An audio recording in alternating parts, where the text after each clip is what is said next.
اتكلم معاك في موضوع شيكوبانزا وايقافه والقصه اللي حصلت. البدايه كانت مع ادم كايت، ثم بعد كده مع كابتن معتمد جمال، ثم كان الاستبعاد بالعقوبه لمده ماتشين.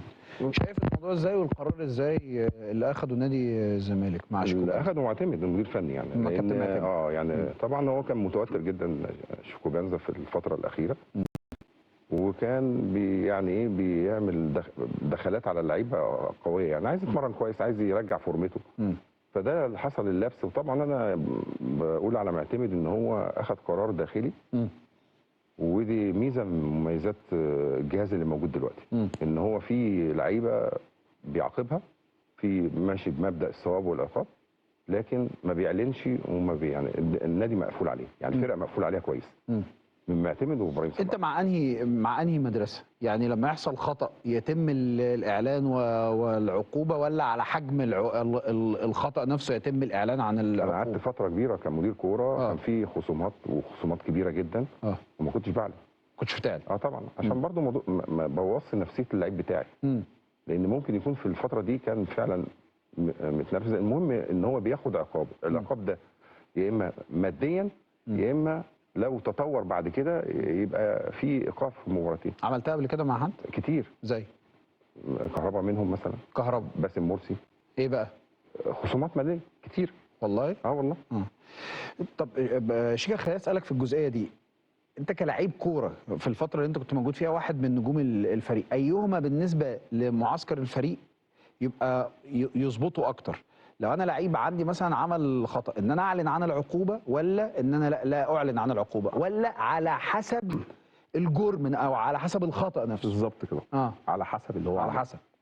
عمل حاجه كبيره، لا ده لازم يتقال ويتعلن. لا، يطلع المسرح، لازم يطلع على المسرح ومصر كلها تعرف وجمهور ويعرف. بس لو حاجه داخليه عادي، حد دخل على حد اتنرفز دي حاجات بتبقى جوه الفرقه. وفي ساعات ابراهيم كابتن فرقه من دوره اللي هو يحل المشاكل دي، مش لازم يعني، ممكن في حاجات تحصل في الملعب كابتن الفرقه يجري يحلها من قبل ما المدير الفني يخش. طيب واقعه زي بتاعت شيكوبانزا ديت، تقييمك ليها ايه؟ في حاجات يا ابراهيم، احنا بني ادمين جوه الملعب، لو انت اتنرفزت جوه الملعب دخلت على حد، احنا بني ادمين، ساعات انت ممكن تبقى جاي عندك مشاكل، الدنيا مضغوطه، فممكن تخش جامد على حد. عشان كده بقول لك جوه دي لا، اللعيبه الكبيره لما تلاقي حد عامل كده انت تروح جنبه على طول، اهدى، نرفز، عارف ده بيخلي المشكله اللي بعد كده ما تحصلش. يعني لو حد وقف معاه ساعتها ايمن واتكلم معاه، ما كناش هنوصل اللي هو يخش على حد تاني جامد، فكابتن معتمد يصفر ويروح له، ويبقى فيه المدرب واللعيب بيتكلم. كان لازم الناس اللي جوه الفرقه تمنع الكلام ده من الاول. في حاجه برضه يا شيكا انا يعني بنادي بيها من هنا، يعني لازم الفرقه ترجع تتمرن في النادي. تتمرن بره؟ تتمرن في الكليه الحربيه. لازم الفرقه ترجع تتمرن في النادي، ودي هتفرق مع اللعيبه، وهتفرق مع معتمد، وهتفرق مع مجلس الاداره، وهتفرق مع الجمهور. ليه يا كابتن اسماعيل؟ ليه؟ احساس مكانك انت داخل بيتك. بتمرن وبعمل ريكفري بره وبعمل حاجاتي بره. طب هم بيخرجوا بره بس عشان المعلومه اللي عندي ان هم بيخرجوا بره لانه مفيش كل حاجه مش موجوده. يعني كل حاجه موجوده. لا، كل حاجه موجوده والله. في تحضير الجيم والتجهيزات، كل حاجه موجوده في تحضير ليها. في الفتره الملعب اللي انت رحته هل كان فيه جيم؟ لا. الملعب اللي هم بيتمرنوا عليه مفيش جيم. اتنقل بعد ما قلنا، لما انا قلت معاك اللي الملعب مفيش ريكفري ومفيش جيم ومفيش انا قلت معاك كده. فاتنقل الجيم راح هناك. بس انت في ناديك يا ابراهيم عندك الجيم، عندك الريكفري، وعندك كل حاجه. انا ابراهيم لواحد من الناس مع كل العمر ده لو ما رحتش اتمرنت في النادي اتعب. والله يجرى لي يعني اتعب. بيفرق ايه يعني؟ طبعا نفسيا. معلش يا باشا، انا مش لعيب كوره. انا مش جاي من الحته دي برضه، خد بالك، فخدني على قد عقلي. بيفرق. وانا داخل النادي يا ابراهيم شايف الناس بتتكلم معايا ازاي، شايف مقدرين اللي انا بتعب. لما انت في فتره زي دي غيابات ومفيش فلوس وفي مشاكل وبتاع، وانت بتنافس واحد راجل كبير يجي يطبطب عليك من اللي شغالين، صح، شكرا، تفرق معاك. وتخش تبقى ده بيتي اللي بتمرن فيه، اللي انا متربي فيه، اللي انا شفت النجوم الكبار فيه، اللي وانا صغير كان حلم حياتي اللي انا اعدي السور ده العب في الملعب الكبير عشان ابقى زي اللعيبه الكبار، بس في ملعب غريب انا زي الغريب. طيب بس عندي معلومه انه هيرجعوا. يعني وبعدين يا إبراهيم، مؤكده يعني. انت احنا عندنا مشاكل في الفلوس. ما اروحش ادفع فلوس في ملعب بره النادي. هتقول لي مش عايز دوشه حلو، ممكن اعمل يكون زي اوسوريو اتمرن هي الصبح. كانت فتره شيكه. ممكن يكون هو خايف مثلا لا هي من كانت فكرة- الفتره الاولانيه كان فكرة لازم يطلع بره. ضغطة الجمهور، كان الناس لازم اللي يطلع بره. موجودة. اتمرن الصبح مش هتشوف حد. والله اوسوريو كنا بنتمرن الصبح الساعه 8 الصبح 8. بنتمرن. آه. مع جوميز كنا بنعمل كده ساعات، ما بتشوفش حد. كمل يا كابتن اسماعيل، اتفضل. انت بتقول عندك معلومه ان هم هيرجعوا تاني؟ عندي معلومه. والتجهيزات اللي هي بتاعت الجيم والساونا والجاكوزي والريكفري كلها موجوده، بس في بعض التحسينات بتتعمل فيها. والملعب كويس جدا، وان شاء الله عندي معلومه ان هم يرجعوا يعني في قريب ان شاء الله بإذن عشان يا تيجانا لما يبقى كل الحاجه بتاعتك يا ابراهيم قريبه منك، يعني تخلص تمرين تطلع على الجاكوزي على الساونا على مش عارف ايه، ارجع بالزمن كده الفتره اللي فاتت دي كلها يا ابراهيم. عندنا مشاكل عضليه كتير جدا، والاصابات بتطول. ليه؟ ما هو ده سبب من الاسباب.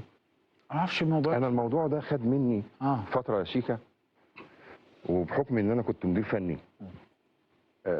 اللعيبه الصغيره، انت اول واحد اتكلمت على الاصابات في نادي الزمالك. اللعيبه الصغيره طبعا الاحمال بالنسبه لما يجي لها اصابات عضليه ده شيء طبيعي، لان اختلاف الاحمال ما بين قطاع الناشئين والفريق الاول والريتم زي ما شيكا ما قال. والريتم زي ما قال شيكا مختلف. والناس اللي جايه من بره دي نقطه. يعني انا قعدت يعني امحص في الموضوع ازاي لعيبه كبار ولاعيبه صغيرين بيجي لهم اصابات عضليه بتقعد فترات. فطبعا اختلاف الاحمال بتفرق، لان انت جايب احمد ربيع من بنك مثلا مختلف الحمل، جهاد، اللعيبه دي بيبقى في اختلاف احمال باللي موجودين، واختلاف المدربين، لان في فتره 6-7 شهور تناوب على تدريب نادي الزمالك 4 مدربين او 4 مدير فنيين، وكل مدير فني ليه متخصص الاحمال بتاعه وليه بتاع الريكفري بتاعه. فالاختلاف هو ده اللي بيؤدي ان يبقى فيه مجرى او جراب، بيبقى فيه مشكله بالنسبه للعيبه ان هي تعمل استشفاء بسرعه. يعني ده تحليلي. طيب بص يا ابراهيم، وانا بلعب من فتره كان موجود دكتور اسامه. ايوه. كانت لما الناس بتتصاب بنطلع احنا كنادي من جوه بنقعد نهاجم الراجل ده دكتور اسامه. طب انت هل تعلم ان كل اللعيبه دلوقتي بتروح تعالج عنده؟ والله؟ تمام، ادي واحد. انت سمعت حد بيتكلم على دكتور نادي الزمالك؟ لا. ما عدا تجانا. بس في النادي حد من عندنا بيقول ان احنا عندنا مشكله في الدكتور او في بتاع الاحمال؟ استاذ احمد الخضري برضه للامانه قال الكلمه دي. عندنا مشكله في الحته دي. ونفس الناس بتروح تتعالج مع الدكتور اللي كان موجود اللي ما كانش عاجب حضرتك. طب عايز اسالكم سؤال، في تقييمكم ايه بشكل كامل للاجانب في نادي الزمالك؟ سيف الجزيري، شيكو بنزا، خوان بزيرة، بنتايج، عداد دباغ، وادم كايد.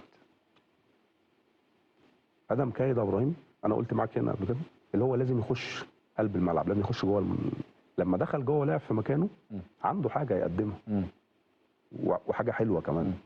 لان طريقته من على الوينج، هو ستايله يا ابراهيم بطريقه لعبه مرسومه على الحته اللي في نص الملعب، يلعب 10 يلعب 8 كويس.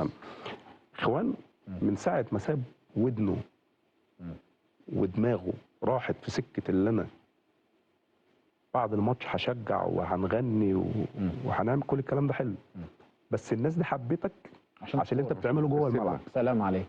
صح. انت ما بقتش جوه الملعب اللي الناس حبوك جوه الملعب. وده الوقت اللي اللعيب الجامد بيبان فيه بقى، اللي الزمالك محتاجك دلوقتي. لازم ترجع النسخه الافضل ليك جوه الملعب عشان حب الجمهور ده يفضل موجود وتفضل يعني برضه لسه محتاج يقدم نفسه اصلا، يعني بالظبط. مش النسخه، هو محتاج يقدم نفسه بالزبط. اصلا. يعني برضه دي نصيحه ان هو